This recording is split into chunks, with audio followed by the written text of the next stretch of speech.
Bobby initially rejected his guide dog, Ruffles, gifted to him by his neighbors. But a remarkable series of events brought him closer to his new best friend. Before we continue, please take some time to subscribe to Dailydose, like and share this video with your friends. It might brighten their day and inspire them to do good. Also keep watching because an important lesson awaits at the end of the video. The residents of Anchor Avenue had a slogan, "Family First, Neighbors Second." Housed along a gorgeous road lined with tall oak trees and lush shrubbery, the neighbors developed a caring community.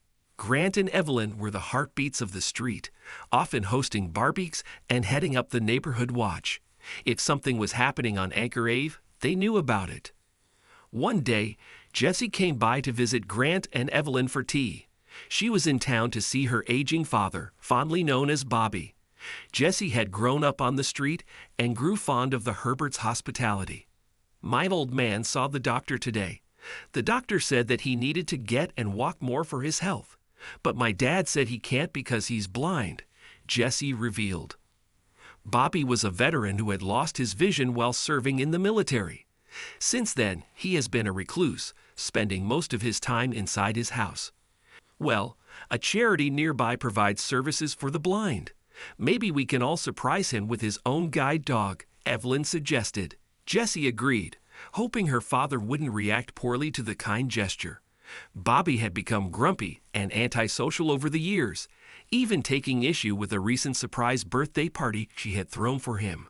2 weeks later, Jessie and the Herberts brought a guide dog named Ruffles to Bobby's house.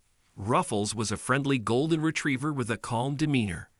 Jessie rang the doorbell, and Bobby slowly opened the door. "That you, Jessie?" he asked inquisitively. "Yes, but I brought a few friends over with me. Grant and Evelyn are here, and we thought we'd surprise you with your very own guide dog," Jessie replied excitedly.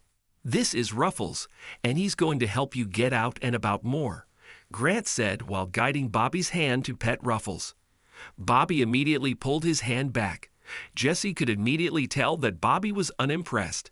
He was famous on Anchor Ave for his mean scowl. He had secretly hated dogs since childhood and was chased by one in his previous neighborhood. "Don't you know I hate dogs? And I don't need one to guide me anywhere. If you want to walk around so much, I'll be just fine with my cane," Bobby told them. Jessie tried to explain to her father that a guide dog would be much more effective than a cane, especially if there was traffic. Grant and Evelyn also tried to convince Bobby that Ruffles would be a safe companion. As hard as they tried, Bobby wouldn't budge.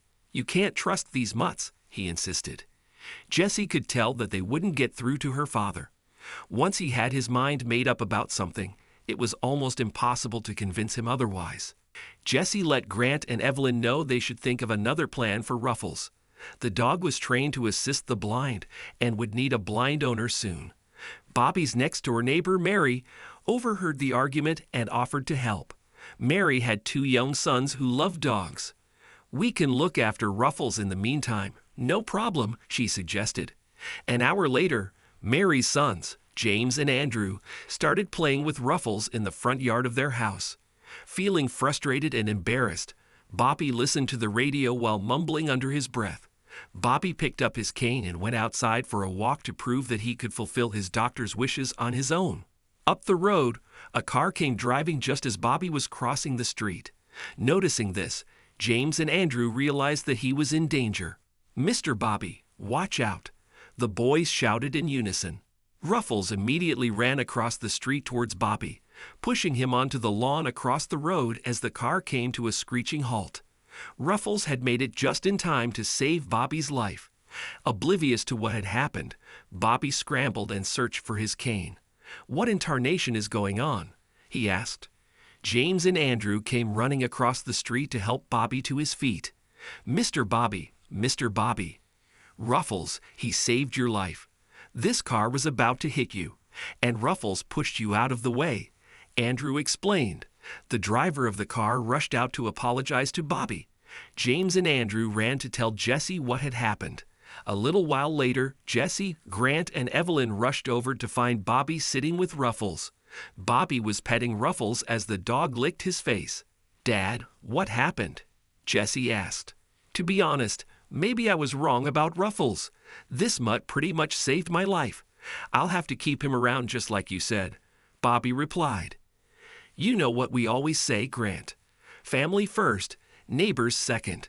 Jesse turned to Grant and Evelyn, clearly stunned. Bobby rarely changed his mind, let alone in the space of an hour. Bobby thanked Jesse and his neighbors for the thoughtful gift. The story was the talk of Anchor A for weeks. Soon after, Grant and Evelyn hosted a barbecue at their house. Everyone on the street attended. Mary brought her sons James and Andrew along. But much to everyone's surprise, Jesse arrived alongside Bobby and Ruffles. "Well, look who it is," Grant exclaimed. Bobby rarely attended neighborhood events, but this time he arrived with a smile on his face. "You know what we always say, Grant. Family first, neighbors second," Bobby responded as the neighbors cheered. From that day on, Bobby wasn't as grumpy as before and would often visit neighbors on his walks. He even let James and Andrew play with Ruffles as he passed Mary's house.